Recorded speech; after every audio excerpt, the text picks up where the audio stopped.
Roma, Avropa sivilizasiyasının və mədəniyyətinin sonuncu dövrü Romada. Elə qədim dünyanın da sonuncu mərhələsi Romanın süqutu ilə gedəcək. Bunu gələcəkdə keçəcəyik, birazdan keçəcək, orada izləyəcəyik. Qədim Roman Apennin yarımadasında İtaliyada yerləşəcəkdi və Roma şəhəri salınacaqdı. Qədim Romanın siyasi tarixi 3 hissədən ibarətdir. Padşahlıq, Respublika və imperiya dövrüdür. Buzovlar ölkəsi adlandırılır qədim Roma, Yunanlar tərəfindən. Padşahlıq dövrü erdən əvvəl 753-dən erdən əvvəl 509-a kimidir olacaq. Padşahlıq dövrünün mövcud olduğu dövrdə Azərbaycanda Manna dövləti mövcud olub. Cənubunda Manna dövləti mövcud olub. Həmçinin Midiya dövləti yaranıb, süqut eləyib. Həmçinin Əhəməni dövlətin tərkibinə daxil olmuşuq. Yəni bunlar da verilə bilər. Başa düşdünüz, yadınızda qalsın.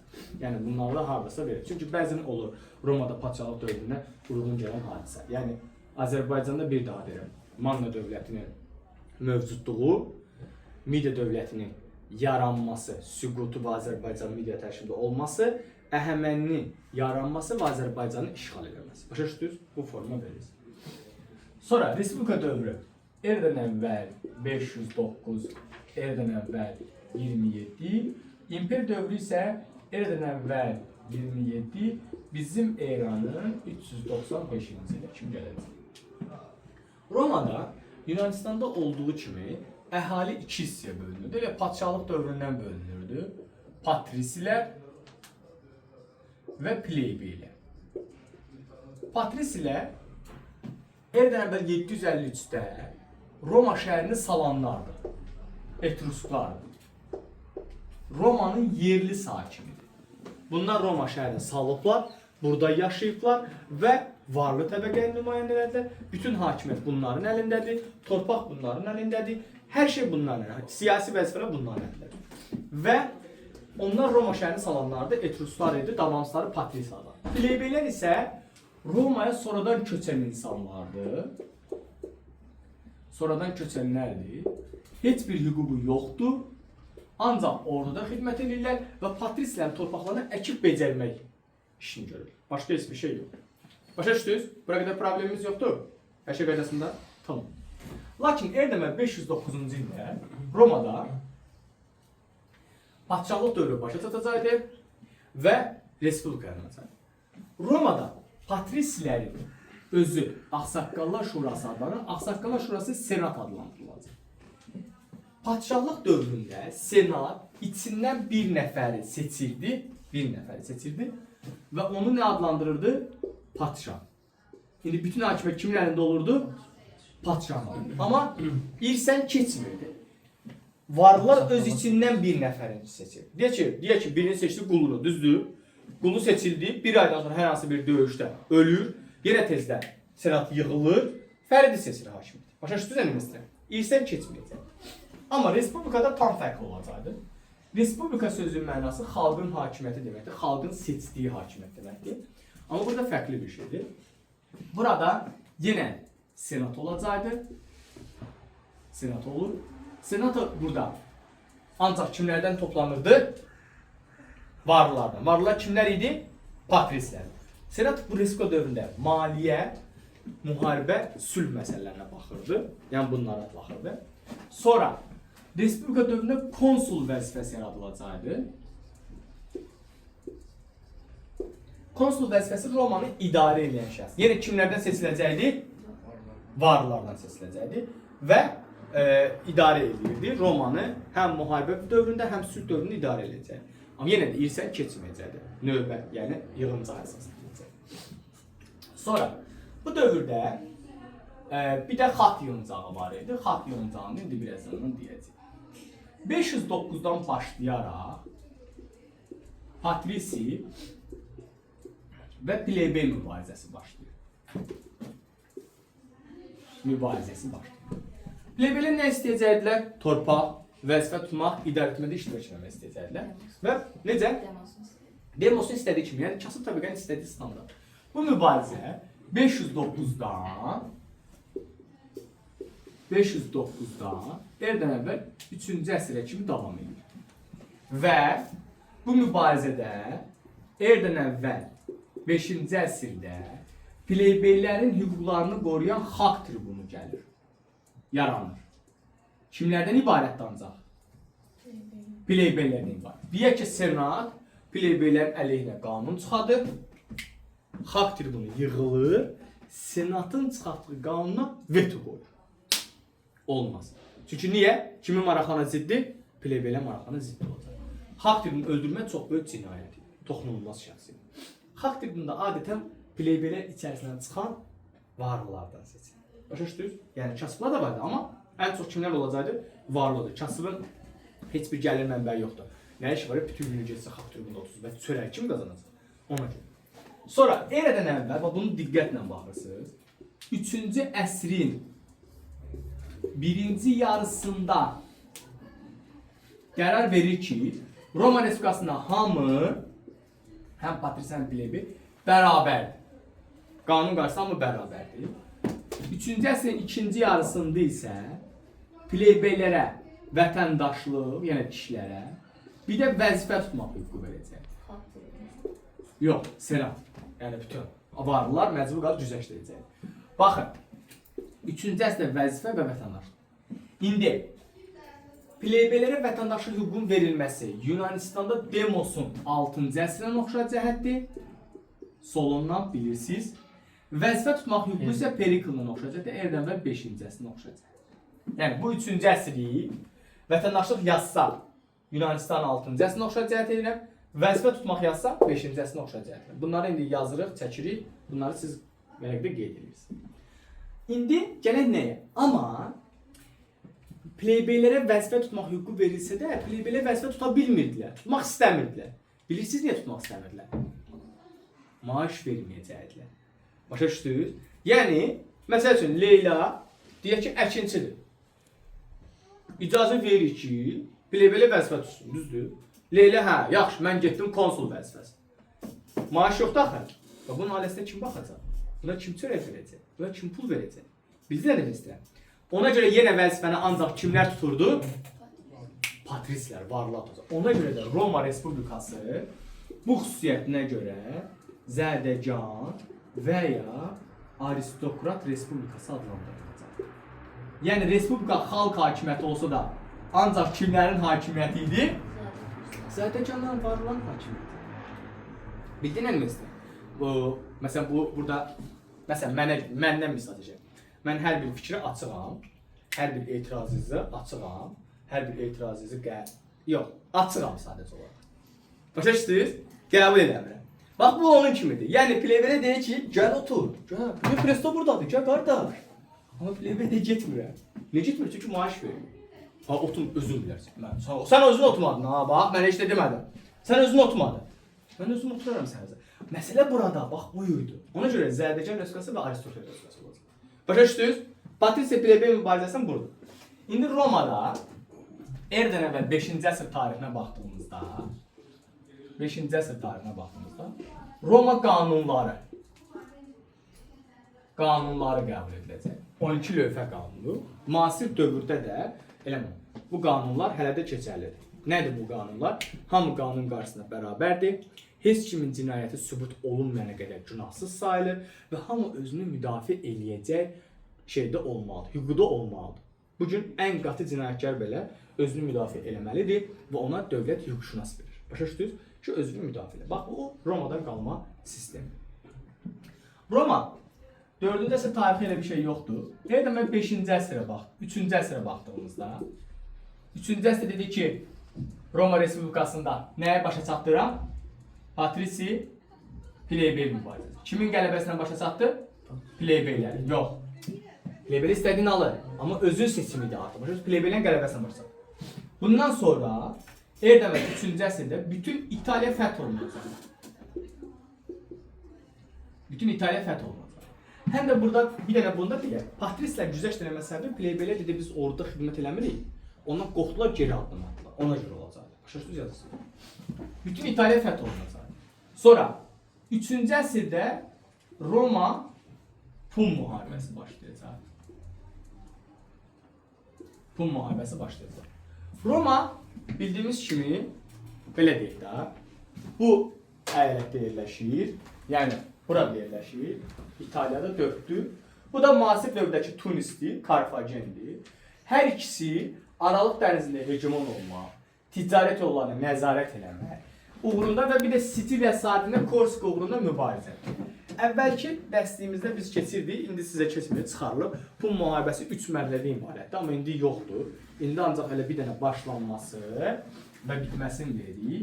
Erdən əvvəl 264, erdən əvvəl 146-cı ili verir və müharibə nəticəsində Siciliya sahilinə Korsika və Aralıq dənizinin qərb sahilləri Romanın əlinə keçəcəkdir. Karfagen 146-da süqut eləyəcəkdir və Roma vilayətinin əlinə keçəcək və Şimali Afrika işğal prosesi başlayacaqdır Roma tərəfindən və bununla da Roma Aralıq dənizinin qərb sahilində hegemon olur. Erdən əvvəl 2-ci əsrdə Aralıq dənizində hegemon olması Yunanistanın erdən əvvəl 5-ci əsrinə oxşayacaq olacaq. Başa düşdünüz? İndi gələk nəyə? 3-cü əsr hadisələrinə baxdığımızda biz nə deyirdik? Çində, Hindistanda və Hunda vahid dövlətə birləşdirilməsi düzdür. Hunların Çinə qarşı mübarizə, Çindən Hunlara qarşı mübarizə, Çin səddinin tikilməsi, vahid xalqın yaranması, Sin Xan sülaləsinin gəlişi, Aşokanın gəlişi, Aşoka qanunları, Sin Şuxanın qanunları. Bunların hamısı 3-cü əsr hadisələri, yəni əzbərləməlisiniz. Başa düşdünüz? Atropatenada Selevkilərdən asılılıq dövrü, Albaniyada isə yerli pullardan istifadə. Bunların hamısı bir-bir əzbərləməlidir. Çünki bunlar 3-cü əsr hadisələri. 5-ci əsr hadisələrinə baxdığımızda nələr var idi dedik? İskəndərin şərqi yürüyüşü, Əhəmənilərin Yunanistan üzərinə yürüyüşü, Plateya, Marafon, Salamin, dəniz döyüşləri, Periklin strategik dövrü, Demosun vətəndaşlıq almaq, vəzifə tutmaq hüquq almaları. Bunlar da 5-ci əsr. Qəlib formada bunları bir-bir qeyd edilir sözünüzdə. Çünki hadisələr bu formadır. Yadınızda saxlayın. Məsələn, sual düşə bilər ki, Romada plebeylərin vətəndaşlıq hüququ aldığı əsrdə 2 nöqtə. Sən 3-cü əsrin hamısını bilməzsən axı nə olduğunu. Bilirsiniz, o formadır. Yəni sual hər zaman belə olacaq. İndi gələk nəyə? Romada 264-də işğallar başlayır. İşğallar İtaliyanın qərbindən başlayır, yəni Avropanın qərbindən başlayır. İndiki Afrika bölgəsi, məsəl üçün, baxın, belə deyək də, belə götürək, tez yox çevirməyə, baxın, belə deyək. Bax, İtaliyanın özünü tutur, Fransanın bu hissəsini tutur, İspaniyanın bu hissəsini tutur, Mərakeş tutur, Əlcəzair tutur və Tunisi tutacaq. Gördünüz, Aralıq dənizinin qərb sahilləri tutur. İndi hara yönələcək? Şərqə. Başa düşdünüz əlimizdə? İndi şərqə yönələcək. Erdən əvvəl 146-cı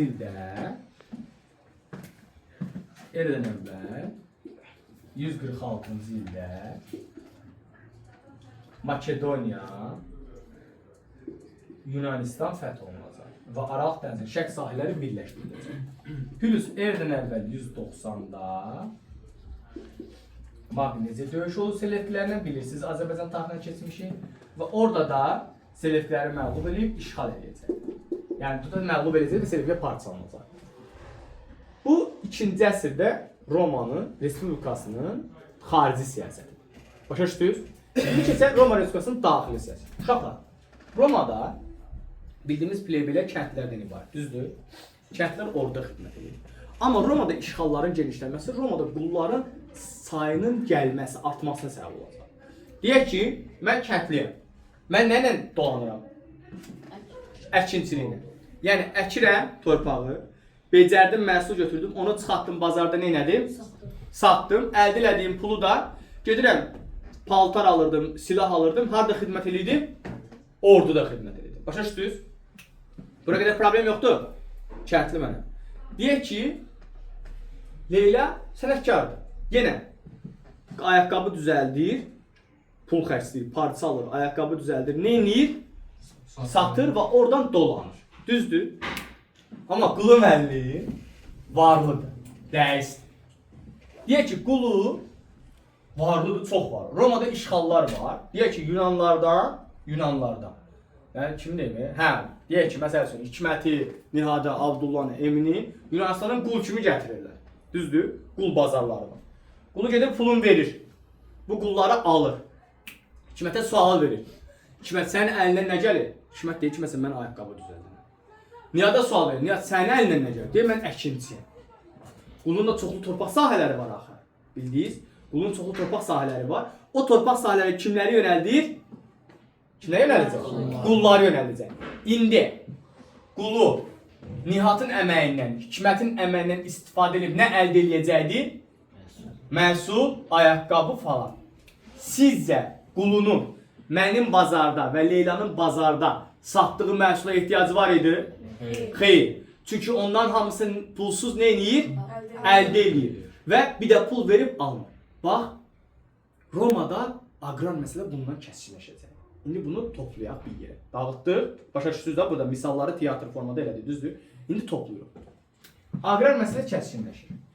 Yəni kəndli qul əməyinin olduğu bir dövrdə öz məhsulunu sata bilmədiyi üçün müflisləşir və gələn il təzədən əkmək üçün torpağın bir hissəsini satır. Bu vaxt yenə kim ortaya çıxır?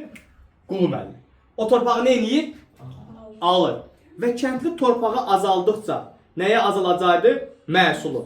Bazarda satanmayanda harda xidmət eləyə bilmir? Hərbidə xidmət eləyə bilmir. Və kəndli nə edir? Kasıblaşır. Bax, kəndlinin müflisləşməsinin qarşısını almaq üçün erdən əvvəl 133-cü il, erdən əvvəl 123-cü il, bundan adını biləm ki, yeməkdən yadınıza saxlayasınız. Tiberi, Qay, Qraks qardaşları. Qraksdan yadınıza saxlayarsınız, bilirəm. Yeməkdirsə siz o 100% yadınıza. Tiberi və Qay Qraks qardaşları islahat keçirəcək. Nə islahatı? Tiberi Qraks çıxır, deyir ki, daha bundan sonra 250 hektardan artıq torpaq sahəm olmamalıdır. O torpaqları alır, kimlərə bağışlayır? Satmıra bağışlayır, kəndlərə. Və kəndliyə qanun qoyur ki, sən bu torpağı nə edə bilməzsən, sata bilməzsən. 250 hektar nə qədərdir? Heç bunun əlinin altında hektarlarla torpaq var idi. Deyək ki, 100 hektarla, 500 hektarla, 600 hektarla, 1000 hektarla torpaq vardı. Aldı bundan 250 hektar. Çünki niyə? 250 hektarı alır və bu məcbur qalır, yenə məhsulu hardan alacaq? Ayaqqabını alacaq, məcbur kənddə bazardan almalıdır. Onun üçün elə dövrü elətdirməyə çalışır, kəndlər müflisləşməsin. Bildiniz nə demək istəyirəm? Qardaşlar fatirsə olur. Yox, pleybeylərdir. Qardaşlar pleybeylərdir. Zaten yəni bunlar aşağı təbəqəli nümayəndələrdir. Müdafiə edir. Senat bunu qəbul eləmir. Niyə Senat qəbul eləmir? Çünki bunlar kimlərdir də Senat? Niyə qəbul eləsin? Çünki bu qanun qəbul edilsə, gəlib kimə toxunacaq? Patrisilərə toxunacaq. Başa düşdünüz? Ağsaqqala toxunacaq. Ona görə Tiberi Qraks bu qanunu gedir xalq tribununa verir. Xalq tribunu deyir ki, hə, problem yoxdur, qəbul edir. Tamam, tak. Всё. Başlayırıq qulunun torpaq, qulu kimdən torpaqla əlini almaq. Senat bundan sonra nə edir? Deyir ki, Tiberi Qraks padşah olmaq istəyir, onu öldürür, respublikaya son qoymaq istəyir. Bunlar təbii ki, kütləni idarə eləməyinə var ki, bir Tirka ayağa qalxırlar, Tiberi Qraksı öldürür. Bu 133-cü il. Qay Qraks 123-də xalq tribunu seçiləcəkdi, rəhbər seçiləcəkdi. Yenə Tiberi Qraksı islahatdan davam edir. Bir də kasıblara nə verməyə başlayır? Taxıl verməyə başlayır ki, onlar ən azından dolana bilsin. Amma onu da islahatı öldürürlər və yarımçı qalacaq. Tiberi və Qay Qraks islahatlar uğursuzluq nəticələnəcəkdir. Yenə varlılar torpaqları nə etməyə başlayır? Götürməyə başlayır. Yenə kəndlər torpaqları nə etməyə başlayır? Satmağa başlayır. Kəndlinin müflisləşməsi onun harda xidmətinə gətirib xidmət eləməməsini gətirib çıxaracaqdı? Orduda. Və ordunun sayı nə olacaqdı? Azaldı. Bu isə sərf eləməz. Çünki Roma əraziləri çox genişdir. Başa düşdünüz? Hər dəfə də müharibə aparır. Hal-hazırda da bunlar zaten şeycinə müharibə edir. Parfiyonə müharibə dövründə. Ona görə də muzlu ordu sistemi yaradacaqdı. Ordu sistemi yarandı. Muzlu ordu nədir? Pulla tutulan ordu. Məsəl üçün deyək ki, mən kasıbam. Artıq necə deyim, heç bir dolanışacağım yoxdur. Gedirəm hərbiyə, aylıq maaşımı alıram və ya da hər savaşdan qənimətimi alıram və bu isə muzlu ordu yaradacaq. Muzlu ordunun yaranması respublikanın zəifləməsinə gətirib çıxarır. Çünki əskər səfərə çıxır. Deyək ki, biz İtaliyadan çıxdıq Türkiyəyə. Başa düşdünüz nə istəyirəm? Və Türkiyəyə çıxırıq. Türkiyəyə çıxanda biz ancaq ordu və sərkərdə, legionlar da, Roma legionu 4500 nəfərdən ibarət əskər və bir sərkərdə var. Başa düşdünüz nə istəyirəm? İndi əskərlər kimə sadiq qalacaqlar? Sərkərdələrə. Çünki niyə? Ölümdür, aclıqdır, qənimətdir. Ancaq onunla paylaşır. İnsan yadda saxlayan elə bir varlıqdır ki, kimlə çətin gününü paylaşırsa, çətin günü yaşayırsa, ona sadiq qalır. və mərkəzə sadiq qalmırlar. Bildiniz nə demək istəyirəm? Yəni sərkərdələrin getdikcə artıq nüfuzu artacaq. Çünki mən deyək ki, mən sərkərdəyəm, əsgərimsiz. Mən nə qədər çox qələbə qazansam, siz nə qədər nə edəcəksiniz? Qənimət alacaq. Qənimət alacaqsınız. Mənim uğurlarım kimin uğurlarıdır? Sizin. Mənim nüfuzumun qalxması kimin nüfuzunun qalxmasıdır? Sizin. Mənlə bir yerdə siz ac qalırsınız, tox qalırsınız. Bizi kimlər fikirləşmir? Varlı təbəqələr. Çünki bizi orduya göndərirlər döyüşməyə, qalan heç nəyimizi fikirləşmir. Başa düşdünüz? Bu da narazılıq yaradır, istər-istəməz. Və Romada muzlu ordunun yaranması bir növ respublikanın zəifləməsinə gətirib çıxaracaq. Başa düşdünüz? Pulu sərkərdələr ödəyir. Pulu sərkərdə ödür deyəndə ki, qənimət qarşılığında ödür. Məsəl üçün deyək ki, bax belə bir şeydir ha. Bunu İslam aləmi ilə, İslam qanunlarına görə. Məsələn, mən girdim bir böyük şəhərə aldım, düzdür? Deyək ki, 500 dənə qul ələ keçirdik, düzdür? 500 kiloqram qızıl ələ keçirdik, düzdür? Nə bilim, nə qədərsə şeylər ələ keçirdik. Dövlətin nümayəndəsi gəlir, məsəl üçün, 500 kiloqram qızılın 250 kiloqramını götürür, dövlətə verməzsən, o məcbursan, dövlət ondan dolanır. Qalan 250-sini deyək ki, öz arasında paylaşdır. Bu mənada. O da 50 kiloqram çərşidə özünə götürür, 200 kiloqramı əsgərin paylaşdır. Bu nə qədər çox olsa, əsgər o qədər qənimət elə keçir. Öz ailəsinə baxar. İndi Roma imperiyasının eradan əvvəl 1-ci əsr tarixinə baxdığımızda, 1-ci əsrdə, bilirsiniz ki, Roma 1-ci əsrdən etibarən Roma Parfiya müharibələri daha şiddətləndi və Roma daxilində də eradan əvvəl 74-71-ci ilə əhatə edən Spartak üsyanı baş verir. Üsyan necə baş verir? Romada qullardan tək işlətmək üçün istifadə eləmirdi, döyüşmək üçün istifadə edirlər. İri cüssəli qullar seçirdilər, onlar təlimlər verirdilər və varlıların yığışdıqları belə deyək də, gladiator döyüşləri təşkil edirlər. Necə insanlar indi it boğuşdurur, xoruz boğuşdurur və ya da boksa gedirsən, baxırsan, bu buna vurdu. Bax, onun kimi. Gladiator döyüşləri eradan əvvəl 3-cü əsrdən başlayır. Qullar seçilirdi, iri cüssəli qullar seçilirdi, təlim görüldü və bunlar müharibəyə, döyüşürdülər. Məsəl üçün, varlı deyək ki, barmağını belə qaldırırdısa, məğlub olan qul sağ qalırdı, belə endirirdisə, məğlub olan qul nə edirdi? Öldürülürdü. Təbii ki, bu da varlıların egosunu tatmin edir. Mənim əlimdədir. Bura bəzən, necə? Onsuz da onlar, yox, qullara adətən hər zaman çörək pulu verirlər, çörək. Bir ki, çörək, pis yox. Bura həm kasıblar da iştirak edir, həm varlar, amma ən çox gladiator döyüşlərində kasıblar yox, varlar iştirak edəcəkdir. Zövq alırlar. Əyləncəlidir, insanların başını qatmaq üçün edirlər. Qadınlar yenə qoyulmur. Bəzən yox, bəzən iştirak edir, amma bəzən yox. Amma iştirak edirlər, qadınlar iştirakı var. Söhbət baxmaq üçün qadınlar iştirakı var. Dedik ki, Spartak üsyanı baş verir. Bu Spartak üsyanını Pompey və Kras yatıracaq. Spartak üsyanını yatırır. Kras birinci məğlub olur, Spartak Vezuv dağında üsyan qaldırır. Birinci məğlub, amma Pompey qüvvələr gəlir, Spartakı birinci xəyanətə məruz qalır Spartak, amma sonunda mühasirəyə düşür və öldürüləcək. Üsyan yatırıldıqdan sonra bu iki sərkərdən nüfuzu alır. Sərkərlər arasında münaqişə getdikcə çoxalacaqdır. Çünki Pompey istəyirdi senatorda ən çox onu müdafiə eləsinlər, Kras istəyirdi ən çox onu müdafiə eləsinlər, hərəsi bir şey istəyir də müdafiə eləsinlər. Başa düşürsünüz, bu mənada nüfuzları artırdı. Eradan əvvəl, bundan sonraki kitabımızda yoxdur, bunun azıqın tamında var. 66 və 65-də Lükül Pompey Albaniya və Atropatena yürüyüş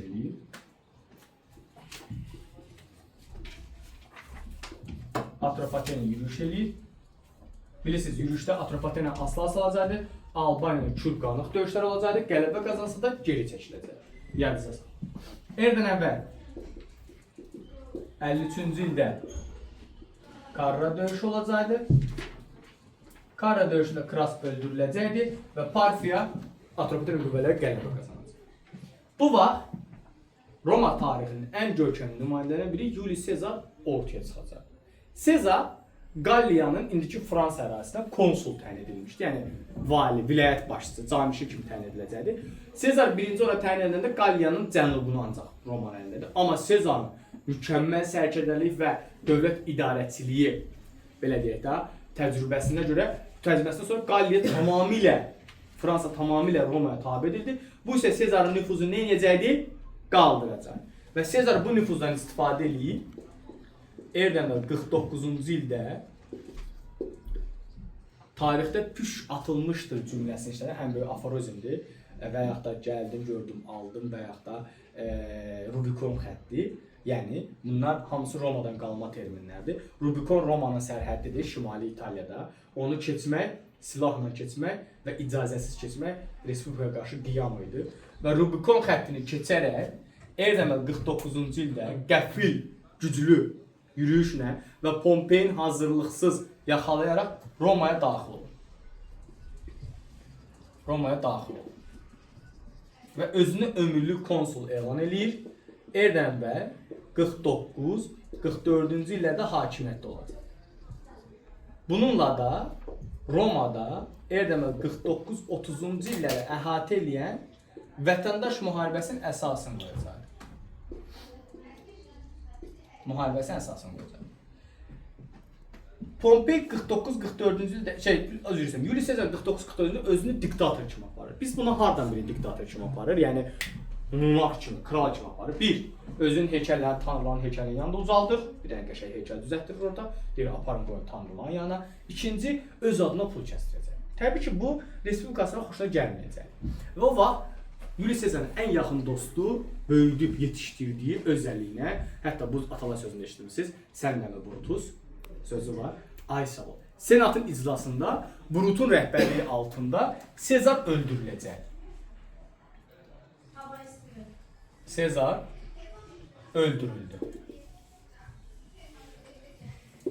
Sezarın öldürülməsi respublikaçıları bir növ düşündü ki, hədəf isə Sezar öldürülür, amma xalq Sezarı çox sevirdi. Sezar normalda kasıblara nifrət edirdi. Sadəcə olaraq kasıblara güzəştlər eləyirdi, onları qarnını doyuzdururdu ki, onları öz tərəfinə çəksin, onlar bundan daha tərəfdar olsun. Və Sezarın ölümündən sonra Roma əhalisi üsyan qaldıracaqdı. Bu üsyan respublikaçıların burada dayana bilməməsinə və geri çəkilməsinə gətirəcək.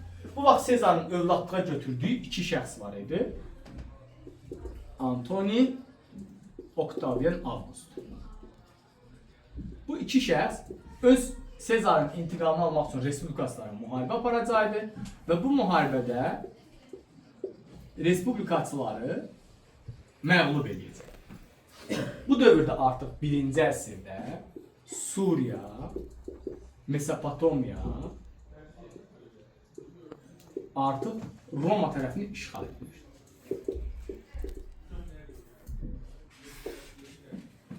Respublikasına məğlub edəndən sonra Antoni Octavian August dövləti iki hissəyə böləcəkdilər.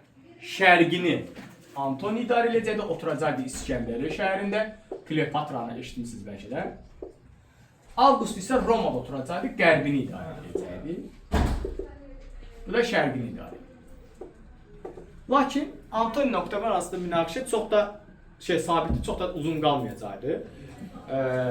Belə deyək də, bunun bir hekayəsi var. Antoni ilə Kleopatra, yəni bir-birlərine münasibətdə olan bir insan idi, ikisi də. Bir gün Kleopatra Antoniya deyir ki, sən mənə o dövrdə artıq Suriya, İraq, Mesopotamiya və Azərbaycan bəzi bölgələri Romanın idi. Deyir ki, bəs o bölgədən gələn vergiləri mənə verir, mənim xərclərim çoxdur, xərclərimin qarşılanması üçündür. Antoni də sərəncam çıxarır ki, bəs Kleopatraya gələn gəlirlərin, vergilərin bir hissəsi Kleopatra verilsin. Bunda Octavian çox mükəmməl istifadə edir. Çıxır senat qarşısında danışır ki, bəs Antoni artıq Romanı düşünmür, ancaq bir qadın üzərində həyatını qurub və bunu belə qoymaq olmaz. Oralar bizim olmalıdır. Nə bilim, belə elə bu mənada artıq bundan istifadə edir və Antoni öz demək ki, sevgilisinin qurbanı olur. Octavian və Antoni arasında silahlı münaqişə başlayır. Bu münaqişə Erdem'in 31-ci ildə Aktsiburnu yaxınlığında, dəniz döyüşüdür bu, Aktsiburnu yaxınlığında olur və bu döyüşdə Antoni məğlub olur, Octavian qalib gələcək.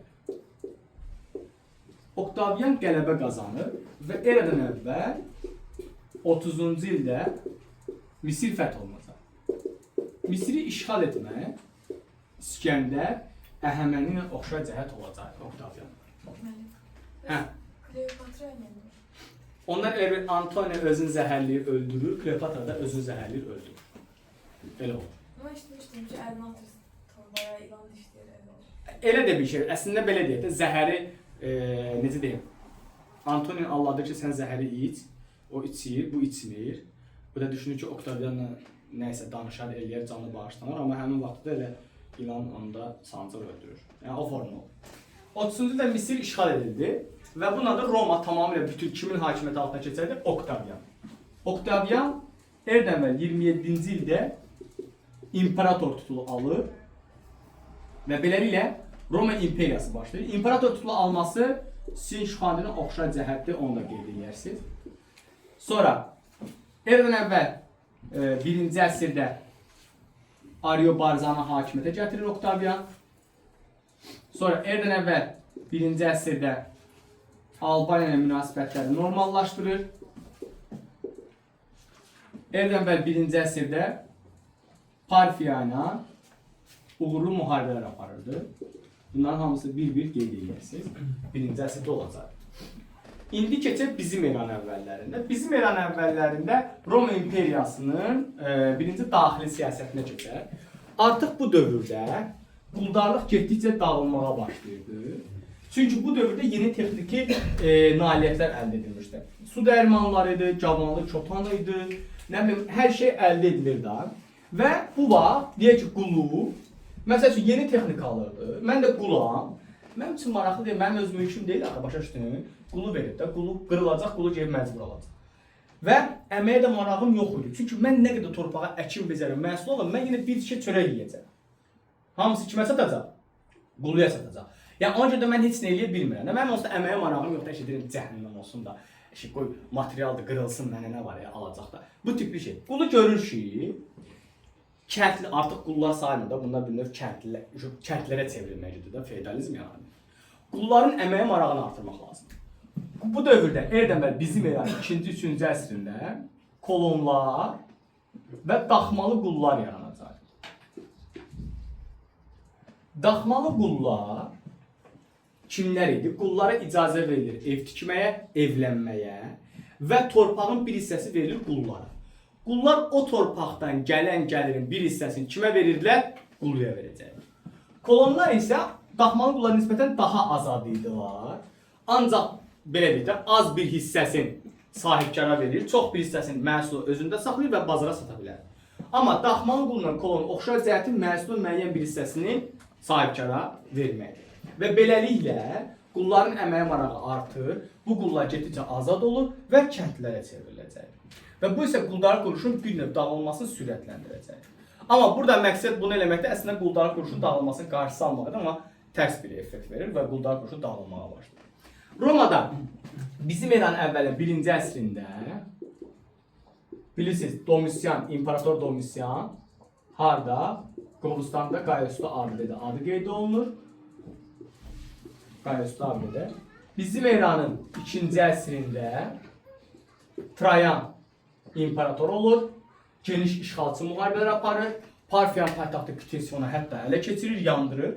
Amma Parfiyanı işğal edə bilmir. Çünki işğal etdiyi torpaqlarda üsyanların baş verməsi geri çəkilməsidir. Amma Dunay çayları ətrafı, Kilikiya bölgəsi, Səudiyyə Ərəbistanı Romaya imperiya birləşdirəcək. Sonra bizim eranı 3-cü əsrində Valerian Sasani ilə döyüş aparacaq. Sasani 1-ci Şapurla döyüş edəcək. Və döyüşdə Valeriya məğlub olur. Artıq Parfiya süqut eləmişdi, Sasani dövləti yaranmışdı yerinə. Ona görə də Sasaniyə versin. 260-cı ildə. Bu yoxdur, bundan hamısını qeyd edirsiniz. Bizim eranın 4-cü əsrində Konstantin 313-də xristianlara açıq ibadətə icazə verir. 330-da isə 330-cu il isə paytaxtı Bizantiya, indiki İstanbul şəhərinə köçür. Romadan Bizantiya köçürəcək. Erdə və 4-cü əsrdə Roma Sasani ilə Amid Dizrav döyüşlərini həyata keçirir. Amiddə məğlub olur, Dizravda qələbə qazanacaqdır. Və 387-ci ildə isə Sasani ilə müqabilini salınacaq. Bunların hamısını burada deməyimdə məqsəd bu dərslər paralel düşür. Başa düşdünüz? Bəzən belə paralel düşdüyü üçün qabağını almalıyıq, məcbur belə bilməliyik. Sonra 395-ci ildə Roma imperiyası iki yerə parçalanır. Böyük Hun dövləti kimi Şərqi və Qərbi Hun Roma imperiyası. Şərqi Roma imperiyası Bizansdır. Qərbi Roma imperiyası isə Roma ərazisidir. 5-ci əsrdə 451-ci ildə Qərbi Hunla Katalon döyüşü olur. 452-ci ildə Hunlarla müqavilə bağlanır. 455-ci ildə Vandallar Romanı tutub dağıdır, yandıracaqdır. 476-cı ildə isə German tayfasından Odokar hücum edir Romaya. Roma sonuncu 12-ci Julius Sezar Octavian August adı altında olan belə deyək də uşaq hökmdarı taxtdan salırlar və bununla da Qərbi Roman varlığına son qoyulur. Bununla da qədim dünya tarixi başa çatır, quldarlıq sübut edir, feodalizm yaranacaq. Feodalizm yaranması Çinin 3-cü əsrinə oxşar cəhət olacaq. Roma mədəniyyətinə baxdığımızda beton ixtirası Romaya məxsusdur. Tanrıların məbədi Panteon adlandırılacaqdır. Kolizey amfiteatrı var, sonra cıdır düzü var. Bunlar da Roma mədəniyyətinə aiddir və tikililər sütunlardan ibarət tikiləcəkdir. Bu da sizin dərsiniz, Roma dərsi.